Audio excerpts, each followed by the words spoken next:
I'm 19 First Alert Weather Meteorologist Andy Chillian, and here's your forecast for Saturday, where we are seeing a lot of clouds this morning, but by the afternoon hours beginning to sneak in a bit of sunshine. We'll be dry everywhere today, that lake effect snow finally coming to an end, and we'll be turning windy as the day goes on, especially later this afternoon into the evening and overnight hours. Otherwise, temperatures begin to moderate, rising a bit above freezing, so that snow begins to melt. It'll be a lot easier to melt the 1 to 2 inches of snow on the ground in some areas as opposed to the several feet of snow that remains on the ground in others. But snow will continue to melt as we head throughout the day tomorrow with more sunshine, dry conditions continuing, a lighter breeze, and will be milder. Most of us will be getting into the 40s, and then we talk about some rain moving in late Sunday night and into Monday. Mainly during the morning hours on Monday, we're going to see a rain that will impact the morning commute. Now, the good news is that this is not looking like a lot of rain, only going to be about a half an inch or less, but you combine that with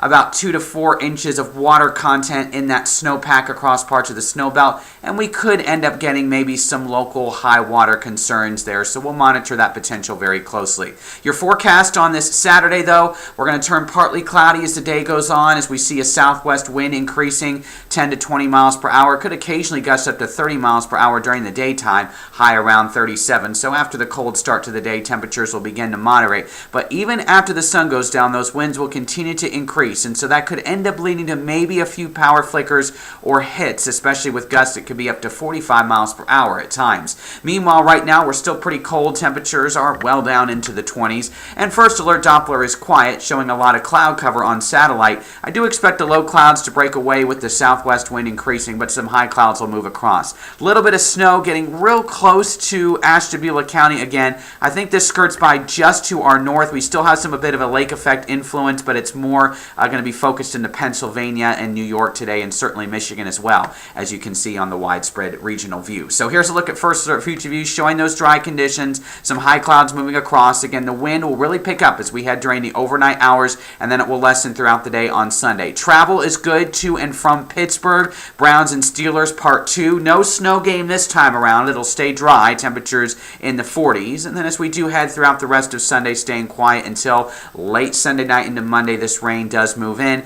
Totals about a half an inch or less, but there's 2 to 4 inches of water in that snowpack, so maybe some localized flooding. We certainly cannot rule that out. This rain, though, will only be about Monday morning, and then it exits during the afternoon and evening hours. So for today, high around 37, some breaks in the clouds. We're above freezing, but that wind will increase. And again, the windiest part of our forecast will really be during the overnight hours, and that's where I cannot rule out a few power flickers, maybe some hits, especially when we have some of those trees and power lines may be weighted down by still some snow out there. Temperatures actually rise overnight, so we'll fall to 34 early on and then rise overnight to the 40s by Sunday afternoon, 50s. In fact, on Monday, morning rain. Showers then return, rain showers late Tuesday, and then we have our next cold snap with our next opportunities for snow. Wednesday and Thursday, a cold Thursday with highs around 29, back to the upper 30s and dry on Friday.